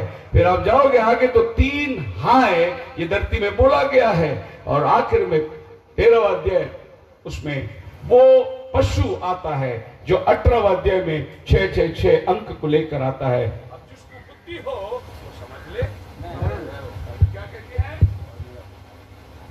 मैथ्यू चैप्टर पढ़िए 24 वर्स 40। मैथ्यू चैप्टर 24, हाँ 14 और 15 पढ़िए। ଆଉ ସମସ୍ତ ଜାତି ନିକଟରେ ସାକ୍ଷ୍ୟ ଦେବା ନିମନ୍ତେ ରାଜ୍ୟର ଏହି ସୁସମାଚାର ସମୁଦାୟ ପୃଥିବୀରେ ଘୋଷଣା କରାଯିବ, ତତ୍ପରେ ଯୁଗାନ୍ତ ହେବ। ଏଣୁ ତୁମେମାନେ ଯେତେବେଳେ ଦାନିଏଲ ଭାବବାଦୀଙ୍କ ଦ୍ୱାରା ଉକ୍ତ ଉତ୍ସନକାରୀ ଘୃଣ୍ୟ ବସ୍ତୁକୁ ପବିତ୍ର ସ୍ଥାନରେ ଅବସ୍ଥିତ ଦେଖିବ। बस जब तुम दानियल भविष्यद्वक्ता के द्वारा कहा हुआ अमंगल वस्तु पवित्र स्थान पे खड़े देखो, ब्रैकेट में लिखा है जो पढ़े वो समझ ले। नहीं समझाया गया, जो पढ़ेगा वो समझेगा। हालेलुया। कुछ बातें प्रभु ने आपके तरफ रखा है, तुम समझो। मैं तुमको लिंक देता हूं। जब तुम ये देखोगे कि ये खड़ा है उधर, तो फिर देखो दानियल ने बोला था वो आएगा, वो आ गया। अब तुम समझ जाओ आगे क्या होने वाला है। लेकिन ये समझ हमारे पास में ना होने के कारण समय बीतता जा रहा है, भविष्यवाणियां पूरी हो रही है, लेकिन लोग तैयार नहीं हो रहे हैं क्योंकि लोग समझ नहीं पाए। सो इन बातों को समझने के लिए मैं एक एक करके आपके पास लेके जाता हूं। पढ़िए रेवल्यूशन चैप्टर 1 वर्स 20 के अंदर 7 तारे उसके दाहिने हाथ में हैं, और ये 7 तारे सातों कलीसिया के दूत हैं। ये 7 मैसेंजर्स लोग हैं जो उसके राइट हैंड में है, और ये मैसेंजर्स लोग एक एक चर्च को भेजे हुए दूत है। हमारा बाइबल इसको एंजल कहते हैं, लेकिन वो एंजल नहीं है, वो इंसान लोग हैं। तो ये दोनों भी इस बात को फर्क पड़ना बहुत जरूरी है कि वो 7 दूत कौन है। ये 7 कलीसिया को भेजा हुआ दूत है। तो हमें देखना है कि ये 7 कलीसिया काल के दूत, उसी में लिखा है। फिर ये 7 दीवट क्या है प्रभु? बोले ये 7 दीवट 7 कलीसिया है। सो 7 चर्च, और 7 चर्च को भेजा हुआ 7 मैसेंजर्स। तो ये 7 कलीसिया किधर है? ये 7 कलीसिया आज के परगमस, स्मरना, रेवल्यूशन चैप्टर 1 वर्स 11। सो आज के तुर्किस्तान में ये 7 कलीसिया का नाम है। ये 7 कलीसिया वहां बचा हुआ है। लेकिन प्रभु ने इन कलीसिया को लेटर नहीं लिखा। इस कलीसिया का नाम लेकर उसने आने वाले युगों को खत लिखा। ये नाम यहां काम आएगा। नाम उनका है, टाइम हमारा है। Hallelujah, hallelujah. सो आप जान सकते हैं इफिसुस पहला कलीसिया। इफिसुस का मतलब है रिलैक्स। और इस कलीसिया को प्रभु कहता है तूने पहला सा प्रेम छोड़ दिया है। वो ये रिलैक्स। प्रकटीकरण उसमें लिखा है कि तूने 2 अध्याय का 4 वचन, तूने पहला सा प्रेम छोड़ दिया। तो प्रभु कलीसिया से क्या बोलना चाहता है? आपको मालूम है, नए नए शादी हो गया तो कैसे चलते कपल? एकदम नजदीक नजदीक चलते, हाथ में हाथ डाल के एकदम साथ साथ चलते। और थोड़ा पत्थर आ गया तो ऐसे ऐसे करेगी लड़की, फिर लड़का उसको पैर देगा, ऐसा उठा के रखेगा। बेवकूफ जैसा उसका बाप ने उसको सिखाया नहीं चलने का। लेकिन प्यार है वो, एक्चुअली प्यार को दर्शा रहा है वो। फिर बाद में 1-2 बच्चा हो गया तो तुम चर्च को जाओ, मैं बाद में आता पीछे से। फिर आगे पीछे चलते। प्रभु ने चर्च को क्या बोला? तूने पहला प्यार छोड़ दिया। पहला प्यार का मतलब क्या? पहला प्यार बहुत नजदीक नजदीक, डेली प्रार्थना, डेली वचन, डेली संगति, डेली आत्मा में चलना प्रभु के साथ में, और बाद में वो छोड़ दिया। इफिसुस का मतलब ही ये है तूने पहला प्यार छोड़ दिया है। इफिसुस का मीनिंग ही वो है। तो हर चर्च का नाम का मीनिंग से प्रभु उनको संदेश दे रहा है। स्मिरना, दूसरा चर्च स्मिरना। स्मिरना जो है मिर नाम से निकलता है। मिर का मतलब एक झाड़ से निकला हुआ गोंद, और ये गोंद मैयत के ऊपर लगाते, मरा हुआ डेड के बॉडी के ऊपर लगाते, स्मिरना। फिर वो वचन को प्रभु क्या बोलते देखो, तू प्राण देने तक विश्वासी रहा, तुझे जीवन का मुकुट मिलेगा। ये है स्मिरना चर्च में रहने वाले लोग। फिर ये कौन सा टाइम था जब स्मिरना चर्च धरती पे आया? कौन से वक्त लोगों ने कत्ल किया विश्वासियों को? ये टाइम को देखना है। मरने तक विश्वासी रह। पहला चर्च मरा नहीं इस तरीके से, लेकिन जब कलीसिया आगे बढ़ती चली गई, एक कठिन समय आता है, और वो डेक्लोशियन नाम का एक एम्परर आता है। 310 सदी के अंदर वो सब क्रिश्चियन लोगों को काटते चला जा रहा है। 10 साल उसका राज्य है। बहुत भयानक क्रिश्चियन लोग मारा गया, शेर के मान में डाला गया, जिंदा जिंदा जानवरों ने उनको काट के खाया। ये टाइम के बारे में प्रभु बात करता है स्मिरना चर्च को। तो चर्च लेंगे तो उसके अनुसार हिस्ट्री को चेक करके आपको देखना पड़ेगा ये काम किधर हुआ है। ऐसे प्रभु हर काम में, जब प्रभु 6वीं कलीसिया में आता है, उसका नाम है फिलाडेल्फिया। फिलाडेल्फिया का मतलब है भाईचारे की प्रीति। और प्रभु फिलाडेल्फिया चर्च को कहता है, मैंने तेरे सामने दरवाजा खुला रखा है, कोई बंद नहीं करेगा, और जिसको प्रभु बंद किया उसको कोई खोल नहीं सकता। ये कौन सा टाइम है? हिस्ट्री में चेक करके देखो। ये 18th सेंचुरी के बाद प्रभु रिफॉर्मिस्ट लोगों को भेज दिया। D.L. मूडी, चार्ल्स फिनी और वाइट, ऐसे महान महान वक्ता लोग आए, और पेंटिकॉस्टल रिवाइवल 1900 सदी में स्टार्ट हुई। अजूजा स्ट्रीट आग लग गया, इंग्लैंड पूरा पवित्र आत्मा में जल रहा था। ये वो टाइम था। अभी मैंने दरवाजा खोल दिया है, कोई बंद नहीं कर सकता।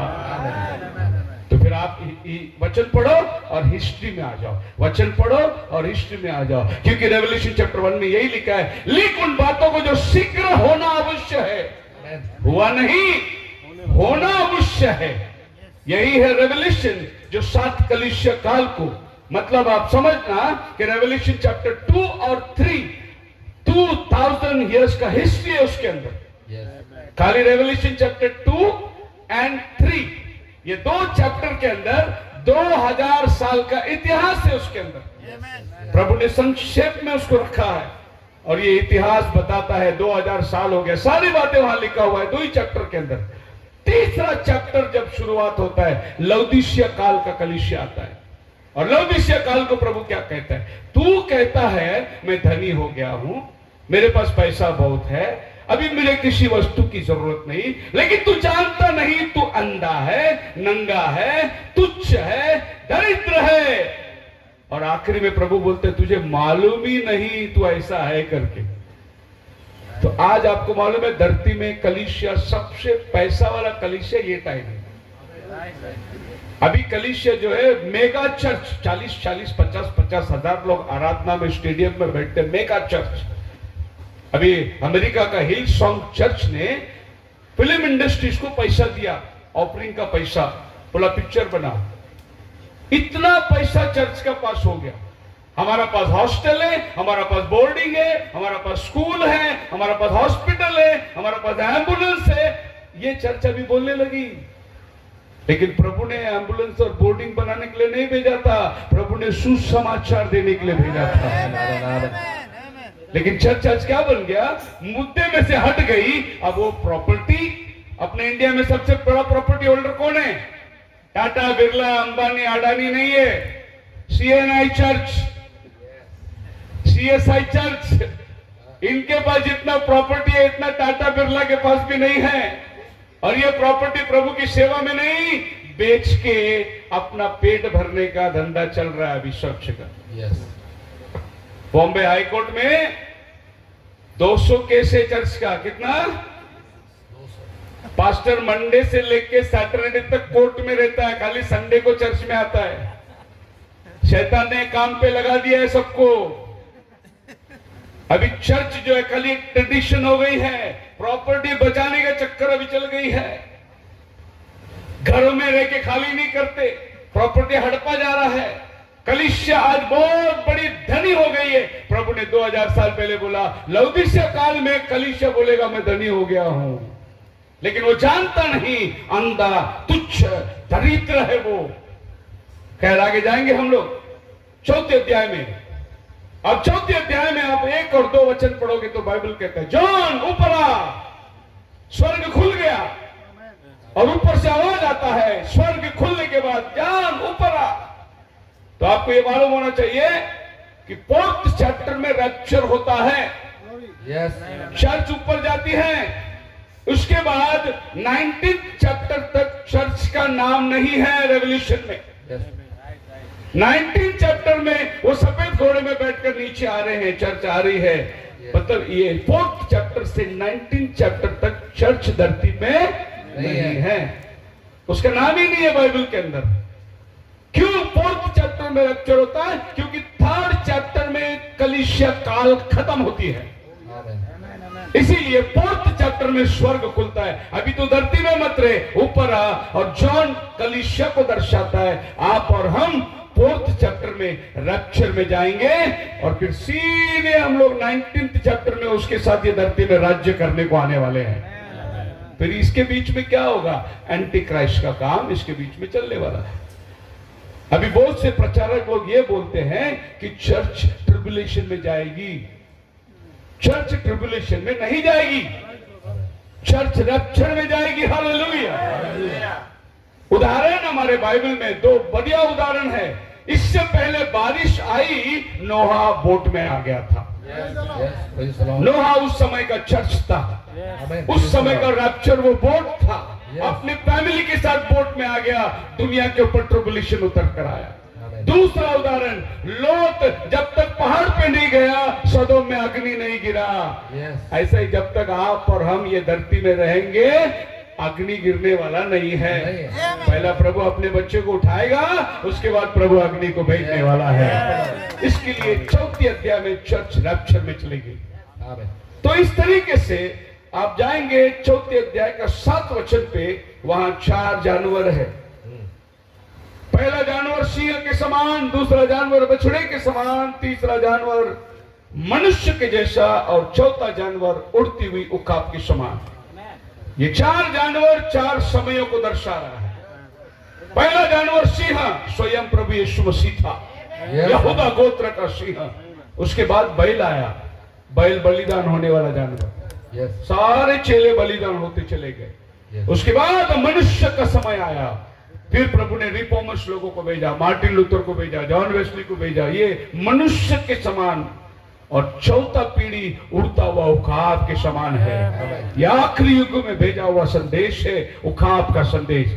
ये वो समय है, उकाब का क्वालिटी प्रभु यीशु मसीह के बच्चों के अंदर आएगा। तो ये 4 प्राणी 4 युगों को दर्शा रहा है। मिस्ट्री को देखेंगे, 5 अध्याय में आएंगे रेवलेशन का, तो 7 मोहरों का लगा हुआ किताब है, द रेवलेशन ऑफ 7 सील। ये एक एक मोहर खुलता है, एक एक घोड़ा आता है। अब ये रेवलेशन की किताब ये सील करके सिंहासन पर चला गया। अब वो सिंहासन पे एक किताब है, वो किताब परमेश्वर के लिए नहीं है, वो किताब आदम का किताब था। उसको बोलते हैं दस्तावेज। अभी आपका गाड़ी उधर रोड पे खड़ा है, आप पंडाल के अंदर बैठा है, आपका गाड़ी को कोई हाथ नहीं लगाएगा क्योंकि पेपर में आपका नाम लिखा है। यस, उसको बोलते हैं टाइटल डीड। आरसी बुक आपके पॉकेट में रहेगा। आरसी बुक ये बात का गारंटी देता है कि वो गाड़ी मेरा। तो ये 7 सील का बुक ये प्रभु ने आदम को दिया था। आदम ये धरती तेरा है, ये पृथ्वी, ये आकाश, ये सब तेरा है। लेकिन आदम ने क्या किया? परमेश्वर का वचन तोड़ा, उसके हाथ से किताब चला गया और ये किताब वापस ओरिजिनल ओनर के पास चला गया। और ओरिजिनल ओनर उस किताब को लेके 4000 साल इंतजार कर रहा है, कोई तो आए और ये किताब को लेके जाके आदम को दे दे। लेकिन बाइबल क्या कहता है 5 अध्याय 5 वचन में, न आसमान में, न जमीन में, न जमीन के नीचे कोई है जो उस किताब पर दृष्टि डाल सके। इतने में एक आवाज आई, यहूदा गोत्र का सिंह उदय हुआ है जो इस किताब के मोहरों को खोलने के लायक है। अब यहूदा गोत्र का सिंह आया कहां से? पहला वचन बोलता है आसमान में भी कोई नहीं, धरती में भी कोई नहीं, धरती के नीचे भी कोई नहीं। फिर ये यहूदा गोत्र का सिंह कहां से आया? जो आदमी किताब को रखकर सिंहासन पर बैठा हुआ था, हालेलुया, हालेलुया, कोई लेने का लायक नहीं है। तो ये आदमी अपना महिमा को छोड़कर वचन देहधारी होकर यीशु मसीह बनकर आया वो किताब लेने के लिए, क्योंकि उसको खोलने के लिए कोई लायक ही नहीं है। यस, कोई भी नहीं आसमान पर। फिर परमेश्वर खुद प्रबंध करने वाला परमेश्वर यहोवा जीरे। प्रभु ने अब्राहम को बोला अपने बेटे को लेके बलिदान के लिए, और अब्राहम लागा अपने बेटे को रख दिया, लकड़ी सजाया, चाकू उठाया मारने के लिए। प्रभु ने हाथ पकड़ लिया, बोला ये तेरा काम नहीं, ये मेरा काम है। परमेश्वर ने जगत से ऐसा प्रेम किया, अपने इकलौते बेटे को दे दिया। अगर अब्राहम ईसा को काटता था तो जॉन 3:16 आपके बाइबल में नहीं आता था। जॉन 3:16 आपके बाइबल में कैसे आएगा? अब्राहम भी तो दे दिया खुदावन को, खुदावन बोले ये तेरा नहीं, ये मेरा काम है। फिर प्रभु बलिदान, वो देख झाड़ी के अंदर मेमना है, अपने सिंह से फंसा हुआ है। तो अब्राहम ने क्या बोला? यहोवा जीरे, प्रबंध करने वाला परमेश्वर, यहोवा जीरे, यहोवा सिदकीनो, यहोवा रोई, यहोवा शम्मा, ये सब आदमियों ने खुदा को दिया हुआ नाम है। याद रखना, ये खुदा का नाम नहीं है। यस, ये लोगों ने दिया। जब ये लोग युद्ध में गए और जय में आए और झंडा लेके आए, यहोवा हमारा शम्मा। जब ये बीमार पड़े, प्रभु ने चंगाई दिया, यहोवा रोई। ये लोगों ने यहोवा को नाम दिया, यहोवा ने शम्मा, यहोवा। जैसे जैसे यहोवा उनके साथ काम किया, वैसे वैसे उनको रिवील होता गया और वो यहोवा। लेकिन नाम कब उतरा? जब एक शरीर ये धरती में आया। और तब गब्रिएल आके मरियम को बोला वो पुत्र जनेगी, उसका नाम यीशु रखना। अभी नाम असली ऊपर से नीचे आ रहा है। इसके पहले वो शारों का गुलाब, वो शोषण का फूल, वो भोर का तारा, क्या बोलना है प्रभु की तारीफ में। लेकिन नाम खुदा का तब उतर के आता है। मोसेस ने बोला प्रभु आपका नाम क्या है? एक्सोडस 3:14 के अंदर प्रभु बोला मेरा नाम क्यों पूछते तुम? जिसका नाम मैं हूं मैंने भेजा। बोलते नाम नहीं बताया उसने, नाम है ही नहीं। फिर उसके बाद में मनोवा ने खाना खिलाने के बाद में उसकी औरत ने बोली देवदूत, वो लोग दोनों मिलकर बोलता आपका नाम बताओ ना। देवदूत ने बोला नाम क्यों पूछते तू, मेरा नाम अद्भुत है, मिस्ट्री है, अभी नहीं बताऊंगा, टाइम आएगा पापों की क्षमा के लिए वही नाम आसमान से नीचे उतरने वाला है। अब प्रभु ने नियुक्त समय में उसके नाम को नीचे भेज दिया। यह है 7 मोहरों का किताब, जो एक एक मोहर खुलते खुलते चली गई। अभी टाइम नहीं है, मैं खाली आपको बता रहा हूं मिस्ट्री कैसी खुलती है। अगर ये एक एक चीज के ऊपर संदेश देगा तो फिर 3-3 घंटा बात करना पड़ेगा एक विषय के ऊपर, पर मैं आपको लिंक दे रहा हूं कि कैसी। अब जाएंगे चैप्टर 6 के अंदर तो 4 घोड़ा आता है। पहला सफेद घोड़ा, दूसरा लाल घोड़ा, तीसरा काला घोड़ा और फिर पीला घोड़ा। ये 4 घोड़ा आपको 6वें अध्याय में आता है। अभी ये खाली जॉन ने नहीं देखा, ये ओल्ड टेस्टामेंट में ज़करिया चैप्टर 6 वर्स खोल के देखना, ज़करिया प्रॉफिट भी यही 4 घोड़ों को देखा। और ज़करिया 6, रेवल्यूशन 6 दोनों सेम चैप्टर है। ज़करिया ने बताया ये घोड़ा कहां कहां जाता है, इनका दिशा किधर किधर है, और जॉन ने वो तो घोड़े का काम क्या है वो बताया। अभी आपको मालूम है पीला घोड़ा होता है क्या, उसको बोलते पेल। अब आप ज़करिया 6 पढ़ के देखना घर पे, पेल घोड़ा साउथ की तरफ जाता है। किधर जाता है, साउथ। अभी देखो इजराइल से साउथ जो है अरब देश, मुस्लिम कंट्री। तो मुस्लिम का झंडे का कलर क्या है, हरा। यही हरा घोड़ा है, उसको इंग्लिश में लिखा पेल, ग्रीन नहीं, पीला और हरा मिक्स पेल। तो वो कहां जा रहा है, मुस्लिम कंट्री में जा रहा है। फिर उसने लिखा लाल कलर का घोड़ा, वो जा रहा है नॉर्थ की तरफ। फिर आप देखो इजराइल के नॉर्थ में कौन है, चीना, लाल बोटा जिंदाबाद, कम्युनिस्ट कंट्री। लाल घोड़ा उधर जा रहा है, काला घोड़ा किधर जा रहा है, उसके हाथ में क्या है, तराजू। काला घोड़ा जा रहा है यूरोप कंट्रीज, वेस्टर्न अमेरिका, क्योंकि आज तुम कौन सा भी देश में काम करो आपका पगार डॉलर से मिलता है। तो तराजू क्या है, डॉलर। तो काला घोड़ा उधर गया, सफेद घोड़ा सब वेस्टर्न, ये ईस्ट का क्या बोलते हैं उसको, यूरोप कंट्रीज के जो बर्फीला देश है, जहां कैथलिक लोग हैं, जहां क्रिश्चियन लोग हैं, ज्यादा आबादी, वहां सफेद घोड़ा चला गया। तो ये चारों भी जगह आपको बताया कौन सा घोड़ा किधर गया। तो ये 4 सामर्थ्य है जो ये पृथ्वी में काम कर रही है। फिर आप आओगे रेवल्यूशन चैप्टर 8 के अंदर, जब 7th सील खुलता है, 7th सील पढ़िए 8वां अध्याय का 2रा वचन। तत्पर मु ईश्वरंकर सम्मुख में दंडायमान सप्तदूतों को देखिली जी, से मानको सप्त तुरी दत्त हैला। 7 तुरी, 7 देवदूत लोग आकर 7 तुरी बजा रहे हैं। बोलो हालेलुया, हालेलुया।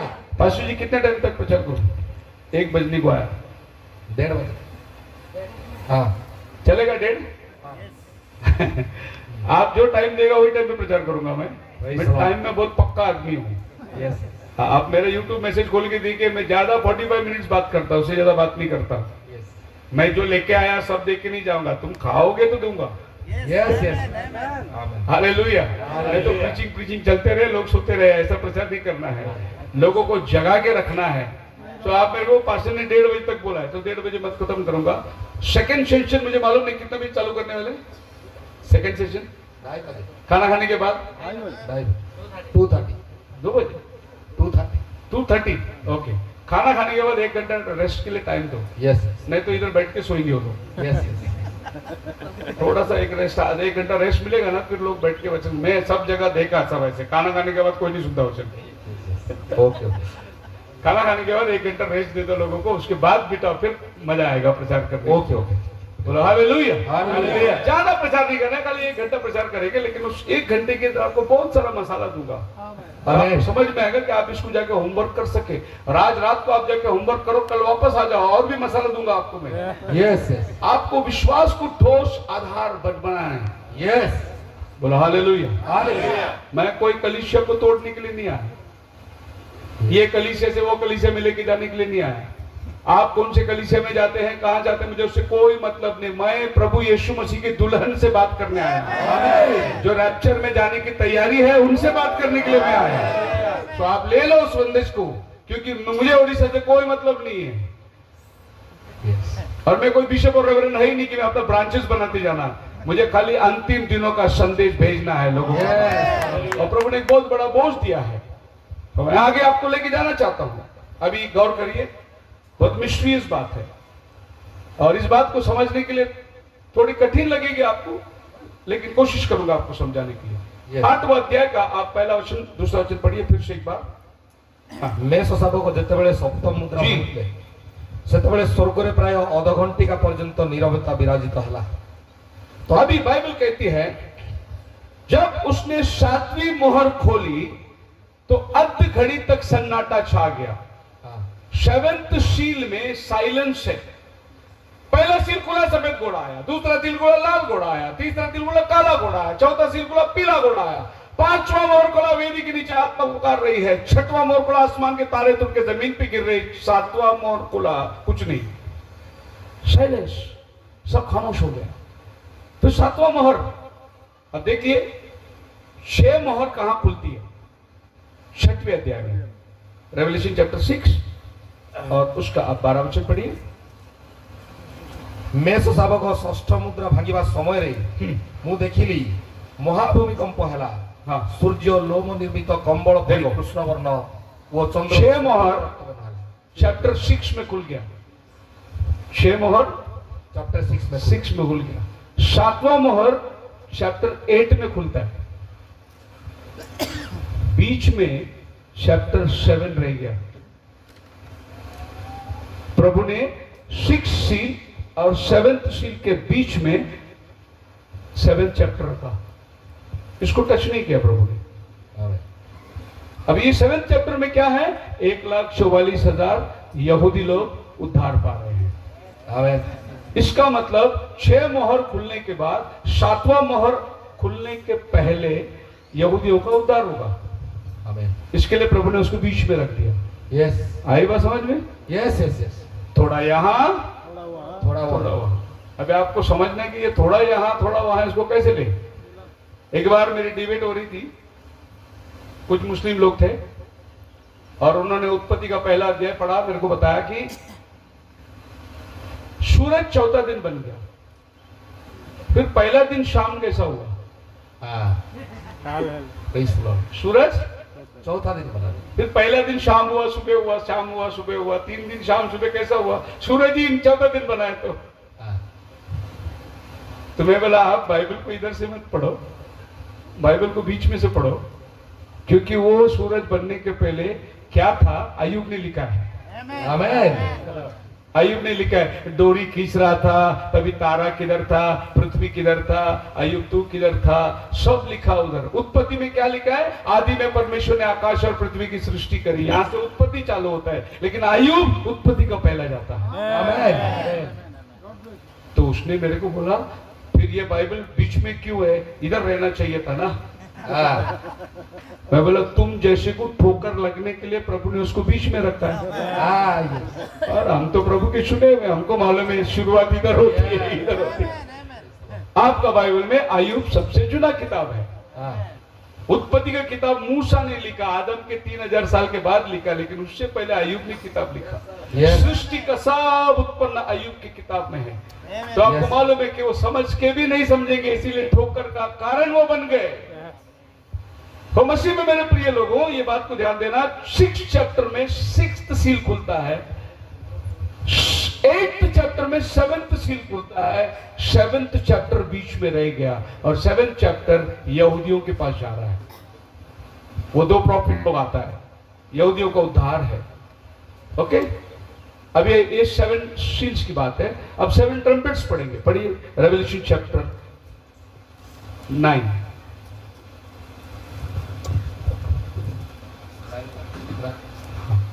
अब इसमें आप देखिए रेवलेशन चैप्टर 9 में 12-13 वचन में देखो 6th ट्रम्पेट बजता है।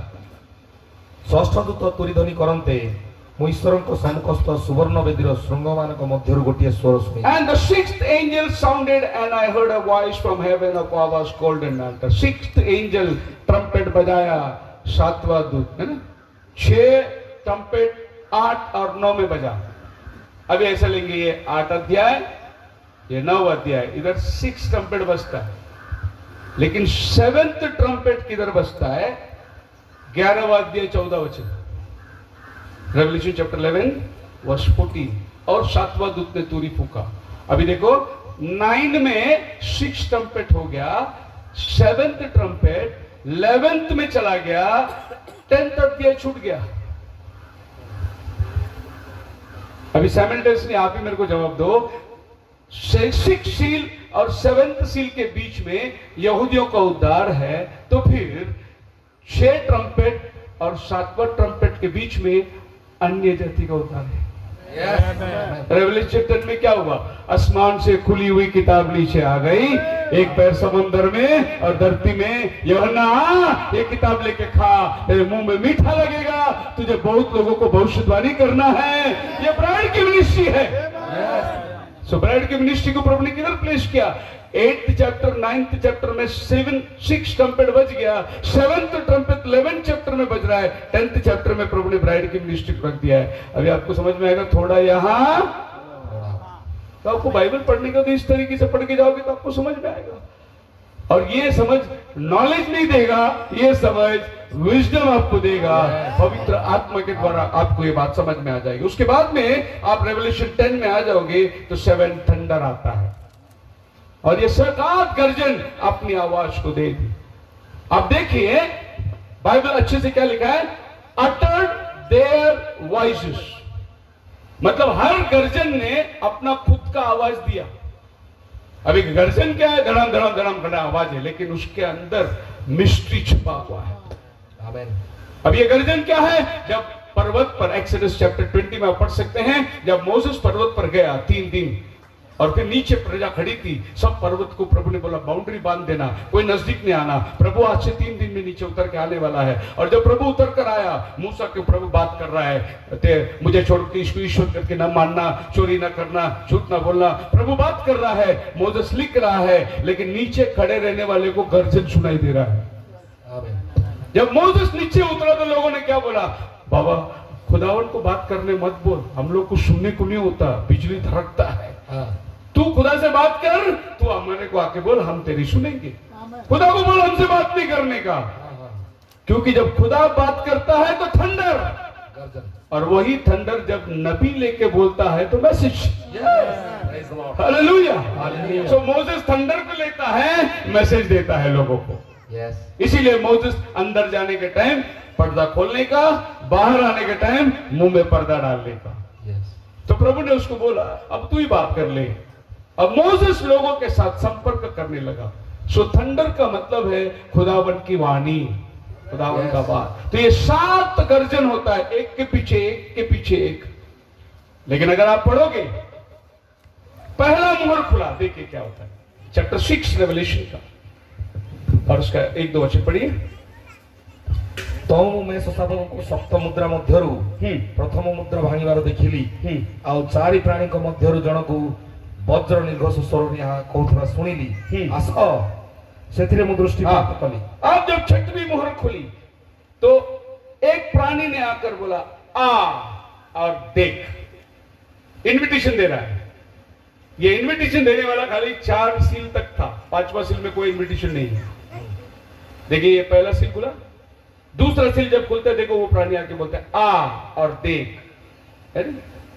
और फिर तीसरा सील खुलता है, प्राणी बोलते हैं आ और देख। पढ़िए 7 वचन, 6 का 7। मैं शशाबको जेतेबेले चतुर्थ मुद्रा भांगिले सेतेबेले मु चतुर्थ प्राणी के आ कहूथबार सुनिले, आस। अभी आप पढ़िए 9 वचन में, जहां 5वां मोहर खुलती है। मैं शशाबको जेतेबेले पंचम मुद्रा भांगिले सेतेबेले जो माने ईश्वरकर वाक्य, तो 4था मोहर खुलने तक वो प्राणी आके बोलते हैं आ देख, लेकिन जब 5वां मोहर खुलता है तो कोई प्राणी नहीं आता है, इनविटेशन नहीं देते किसको। क्यों 4 प्राणी आए? क्योंकि रेवल्यूशन 4:7 में प्राणी कितना है? 4 है। कोई 4 प्राणी आके बात किया, 5वां प्राणी है ही नहीं आके बोलने के लिए। इसके लिए 5th सील में कोई प्राणी नहीं आया, लेकिन ये 4 प्राणी 4 मोहर में आके बात करता है। ये प्राणी 4 कौन है? जब ही सफेद घोड़ा आया तो प्रभु की तरफ से एक प्राणी आया, सिंह। जब लाल घोड़ा आया तब प्रभु के पास से एक प्राणी आया, बछड़ा। जब काला घोड़ा आया तो प्रभु के पास से एक प्राणी आया, मनुष्य। जब पीला घोड़ा आया तो प्रभु के पास से एक प्राणी आया, उकाब। अब 4 घोड़ा खत्म हो गया, 5वां प्राणी है नहीं, तो प्रभु के पास भी 5वां प्राणी नहीं। फिर डायरेक्ट 5th सील खुलता है, आ, कोई इन्विटेशन नहीं। और उसने वेदी के नीचे आत्माओं को देखा। खैर आगे जाएंगे हम लोग। हमारा बाइबल कहता है the mystery of the kingdom of God. Matthew chapter 13 के अंदर आपको 7 मिस्ट्रीज मिलता है, 7 पैराबल्स मिलता है। The mystery of the 7 stars, revelation chapter 1। The mystery of the body of Christ, efficiency chapter 3। The mystery of indwelling of the spirit, Colossians chapter 1. The mystery of the bride of Christ Jesus, Ephesians chapter 5. The mystery of the rapture of the believers, 1 Corinthians chapter 15. The mystery of Israel's hardening, Romans chapter 11. The mystery of 7 climatic judgments, Revelation chapter 15 and 18. ये सब mystery एक एक करके mystery चला जा रहा है, और एक एक मिस्ट्री जो है अनफोल्ड होता है। जैसे समय बीतता है एक एक मिस्ट्री अनफोल्ड होते चला जाता है। अभी आपको सब मालूम है कि प्रभु यीशु मसीह पैराबल्स में बात करता था, दृष्टांतों में बात करता था। जब दृष्टांतों में प्रभु बात करता था, चेलों ने बोला, प्रभु आप दृष्टांतों में क्यों बात करते हैं? तो प्रभु यीशु मसीह ने उनको जवाब दिया, मैं दृष्टांतों में इसलिए बात करता हूं, मैथ्यू चैप्टर 13 वर्स 10। मैं दृष्टांतों में इसलिए बात करता हूं। एथितरे शिष्य माने ताहाको पाखको आसी पचारिले, आपण काहेकि सेमानको दृष्टांत द्वारा कथा कहउछन्ती हो, क्यों दृष्टांतों में बात करते हैं? आप खुल के क्यों नहीं बोल देते हैं? क्यों आप मिस्ट्रीज में बता रहे हैं? 11 में यीशु मसीह जवाब देता है, जीसु उत्तर देले, कारण स्वर्ग राज्यर निगूढ़ तत्व समूह जानिया निमंते तुमको शक्ति दिया जाय अछि। इसमें 2 प्रकार के लोग हैं, एक अनटू यू, दूसरा टू देम। 2 प्रकार के लोग हैं। मिस्ट्री में मैं इसलिए बोलता हूं, पैराबल्स में इसलिए बोलता हूं कि तुमको प्रकाशन दिया गया है, उनको प्रकाशन नहीं दिया गया है। अभी तुमको कौन है, उनको कौन है? अभी इधर जो बैठे ले, तुम में है क्या उनमें है? अगर तुम में हो तो तुमको मिस्ट्री समझेगी, अगर तुम उनमें हो तो तुमको मिस्ट्री नहीं समझेगी। राइट है 2 चर्च है इधर है। एक मिस्ट्री को समझने वाला चर्च है और एक मिस्ट्री को नहीं समझना। अब पादरी साहब जो भी बोलेगा उसको कलीसिया कली बैठे आमीन बोल के चली जाती है, उनको कुछ नहीं मालूम। अगर आप पूछेंगे क्या हुआ, संदेश बोलेंगे बहुत डीप था। क्या था? हाँ, डीप था मतलब समझा नहीं उसको। मैसेज डीप नहीं है, इसको समझाने मैसेज, क्योंकि मैसेज कितना भी डीप हो हम समझाने के लिए तो आए हैं ना। फिर क्या करें? फिर नहीं समझा तो क्या मतलब है? उसको नहीं समझा। एक बार ऐसा हुआ था, अक्सर अपने गांव साइड में बहुत होता है ऐसे नए नए केस। पादरी साहब नौकर को घर में बोल के आया था, चर्च के बाजू में पास्टर का घर भी रहता है, पास्टर को लंबा से आना नहीं पड़ता है, 500 नहीं, चर्च के पीछे उसके घर रहता है। उसने बोला नौकर को, सुना ये मुर्गी है, इसको हाफ फ्राई करना, अब हाफ रोस्ट करना, हाफ फ्राई कर देना, करी बना देना। और पादरी साहब जाके पुलपिट में खड़ा हो गया, मीटिंग चालू है, कुक भूल गया क्या बोला था पास्टर।